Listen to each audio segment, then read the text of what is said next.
सदर आसिफ अली जरदारी की Shanghai electric के चेयरमैन वो ली से मुलाकात। सदर मुमलिकत को शंघाई इलेक्ट्रिक के पाकिस्तान में जारी मंसूबों पर ब्रीफिंग दी गई। सदर ने पाकिस्तान की तवानाई जरूरियात पूरी करने में शंघाई इलेक्ट्रिक के किरदार को सराहा। सदर मुमलिकत ने कहा कि शंघाई इलेक्ट्रिक ने रोजगार के मौके और समाजी और माशी तरक्की में अहम किरदार अदा किया है। सदर मुमलिकत ने शंघाई इलेक्ट्रिक को पाकिस्तान के ट्रांसमिशन और डिस्ट्रीब्यूशन निजाम में सरमायाकारी की दावत दी। सदर जरदारी ने यकीन दहानी कराई कि अगर कोई ज़ेर इल्तवा मसाइल हुए तो उन्हें दोस्ताना और बाहमी ताउन के जज्बे के तहत हल किया जाएगा। शंघाई इलेक्ट्रिक के CEO ने पाकिस्तान में अपने मुलाजमीन के लिए फराहम करदा सिक्योरिटी इंतजामात पर हुकूमत का शुक्रिया अदा किया। सदर मुमलिकत ने मजीद यकीन दिलाया कि पाकिस्तानी हुकूमत चीनी कारकुनों के लिए महफूज और साजगार माहौल यकीनी बनाने के लिए हिफाजती इक़दाम मजीद मजबूत करेगी। शंघाई इलेक्ट्रिक 1902 में कायम हुई तवानाई और सनती शोबे में आलमी मकाम रखती है। इस मौके पर थर में कोयला गैसिफिकेशन प्लांट के कयाम के लिए मफाहमत की याददाश्त पर भी दस्तखत हुए। ये थर कोयले पर मबनी पहला कोयला गैसिफिकेशन और फर्टिलाइजर मंसूबा होगा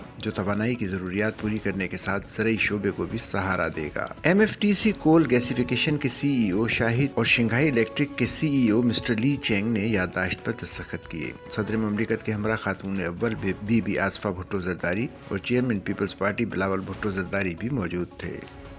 सच्चल न्यूज़ नेटवर्क की वीडियोस में खुश आमदेद। नाजरीन, वीडियो से मुतालिक अपनी कीमती राय का इजहार कमेंट बॉक्स में ज़रूर करें और चैनल को सब्सक्राइब करें।